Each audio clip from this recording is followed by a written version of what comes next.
I'd just like to say, first of all, thank you to everyone who's organised the symposium, and this technology has been working amazingly, so thank you. And personally, it's been great to have been online today rather than in person, but I'll come back to that at the end of the talk.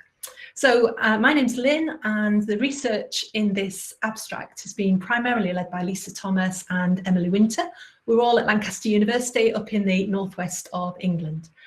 This short paper is a result of a survey of female sixth form students in our region who were studying CS A-level.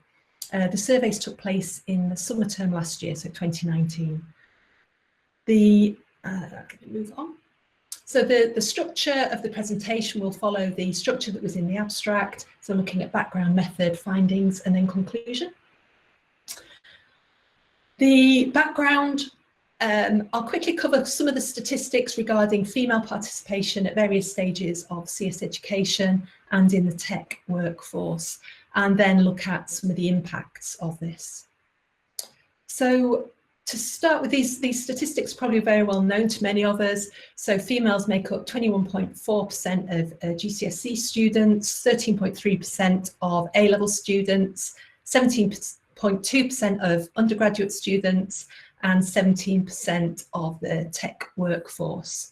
So there are impacts of this underrepresentation, including some that have received quite a lot of mainstream attention recently, such as legal and ethical concerns regarding gender and social biases in AI and machine learning algorithms.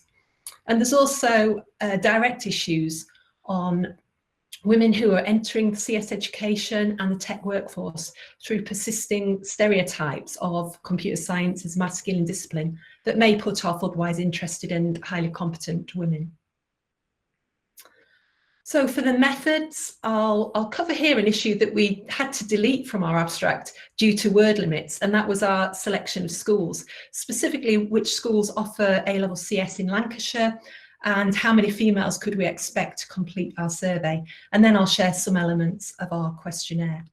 So to get an idea of how many schools or colleges in our region actually offered CS A-level, we turned to the data that's contained in the Roehampton Annual Computing Report. This meant using the 2018 public report that had the full data set in it, rather than the shorter public 2019 report.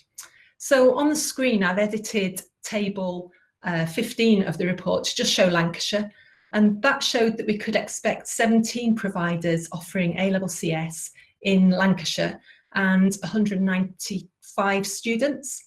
That's based on the 2017 exam sittings data set that the Roehampton report used.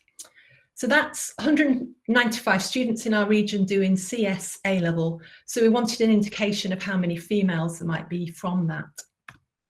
So using a different table in the report, it suggested that we could find 66.3% of providers to have no female students doing A-level. In terms of the surveys that we sent out to teachers, we got 4 responses back quite quickly to say that they had no females doing A-level CS. So although that surprised us, the data indicated that more providers would be in that position, potentially up to 11 of the 17 providers having no A-levels. But maybe that was those who didn't reply. So we ended up with replies from 6 providers, which is in line with the data indications. In terms of how many females we might get, we were completely out of line with the data. We received 56 surveys from females when we thought that by using the national averages, we might only get about 26. So quite a surprise, a positive number of replies that we got. Possible explanations are that the data set was old and our data was collected in summer 2019. The small diagram that I've shown on the right-hand side shows the red colours as being particularly high uptake of A-level computer science. And so Lancashire is in that top left, Lancashire and Cumbria are in the top left, and it shows that we've got a higher than average uptake of A-level. And a final factor was that the data I showed earlier was actually from mixed schools. so male than female in school, whereas we have a girls' school in the response set, which would positively skew our number of responses. So moving on to our questionnaire, we developed a very visual-based, paper-based questionnaire, and we delivered this either in person to our local schools or through the mail to the teachers that we'd made contact with. There were 8 sets of questions. For example, on the slide here, you'll see an initial question on what aspects of your future career are important to you. Options ranged from improving people's lives to receiving a high salary, and from creative designing to working as a team.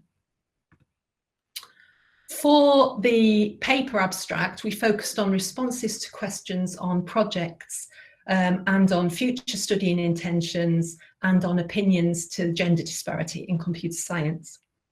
The slide here shows a question on projects, seeking open responses from students and identifying different positive and negative aspects of projects that they'd experienced. As a final example of our questionnaire, just wanted to show that intentionally we had a lot of space for open responses, such as this one here, which is intentions for studying CS at university, and also for feelings about the gender disparity in computer science education. So a quick slide on the mechanics, the practicalities of the survey. There's a summary here, but all these details are contained in the abstract. In terms of our analysis, we typed up all the data that we got back and then used thematic analysis on the data set. So the important bit, the findings.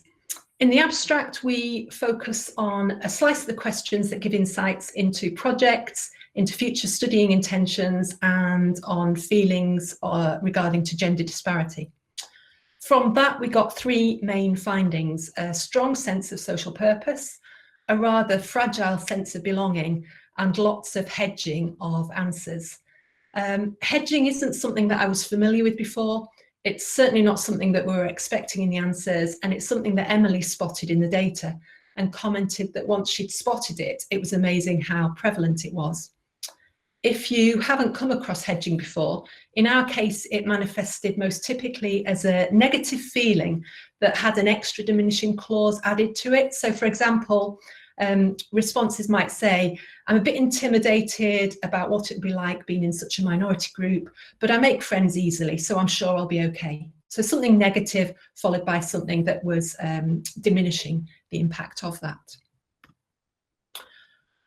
So first of all, our early question on important aspects for your career is where we first started to see evidence of a sense of social purpose.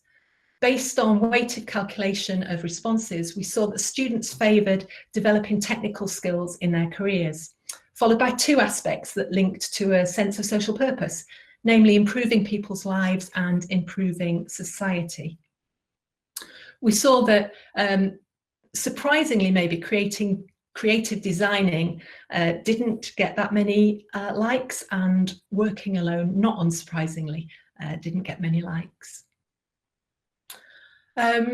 Regarding the projects, lots of interesting real-world projects were cited, including the general principles of liking projects that made a difference and that involve real-world users and realistic situations.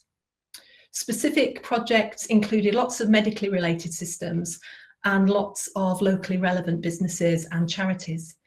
In terms of negative experience, the results were really diverse, but a few responses cited not liking abstract or theoretical concepts, encountering bugs and bug fixing and the negative effect this had on confidence, also finding object orientation confusing, and not liking App Inventor. The students didn't find it intuitive and it having, and I quote, many issues. A few open responses like I've shown on this slide in yellow, and these are direct quotes, showed some students seeing a disconnect between computer science as a subject and a sense of purpose. Or more specifically, they hinted at a perception for these students of CS as not being associated with a sense of social purpose. So the second one, I want to impact on people's lives, social action, and I don't think this can be done with CS. And if it can, I haven't been educated how to. A second result from our thematic analysis of the data regarded a sense of belonging. In the literature, such as the 2 publications I've referenced here, and the full references for these are in the abstract, a sense of belonging has been found to be an important predictor of success and retention in computer science. Negative stereotypes were actually behind this second quote that I've listed here. To give you the full version of the quote, the student said, "I thought I wanted to do CS until I studied it at A-level. I know this is a generalization, but I associate certain stereotypes with computer scientists. And I've found that many students I've spoken to who are or are planning to take it at uni are very similar, and I don't feel as if I would fit in." So unfortunately, these quotes hinted at no sense of belonging in computer science. We also explicitly asked for feelings on the gender disparity in computer science. Several students expressed surprise that they were the only female who had chosen to do A-level computer science at their school or college. And interestingly, but I found very sadly, a large number of negative feelings were used in the open responses. Things like intimidated, uncomfortable, worried, and so on. And again, these were not words that we'd naturally associate with a sense of belonging. A small number of responses saw the silver lining that it might be an advantage to be in such a minority group, in being unique, and that I like this one, that they would be pioneers, that they would pave the way for decreasing the gender gap. We also saw some responses demonstrating significant determination and resilience, but we also saw a small number of examples identifying a perceived difference in treatment between males and females. So a few people commented on having to work harder or getting treated differently, and having to earn respect in a way that male peers do not.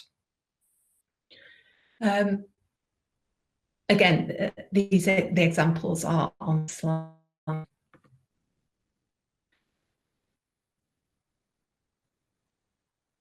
So the final finding was hedging, and this, as I mentioned earlier, this was something that we hadn't expected in our results.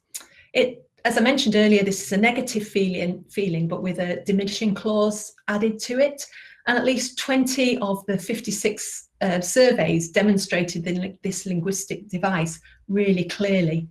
So comments such as uncomfortable but would get used to it, uncomfortable but wouldn't worry too much, uncomfortable but would not mind, uncomfortable but would still do it if I wanted to, and so on. So very clear examples of hedging in their answers. So this was something that we hadn't come up with before, and hedging is this linguistic device that's been found to be much more common in the way that women speak and present themselves. However, I should say that we only surveyed female students, so we can't comment on the relative use of this device between male and females. And we should also note that these were responses to specific questions on gender disparity. And so these are comments on being in a minority group, which probably makes hedging more likely in that context. If you want to know more about this really interesting phenomena, Brona Murphy dedicates a chapter 4 of this book that I've shown here, on many different forms of hedging and studies that have been done in this area. So our conclusions. Our survey was of students who are already doing CS at A-level. And so as a result, they had already developed a level of resilience and a way of being in this minority discipline.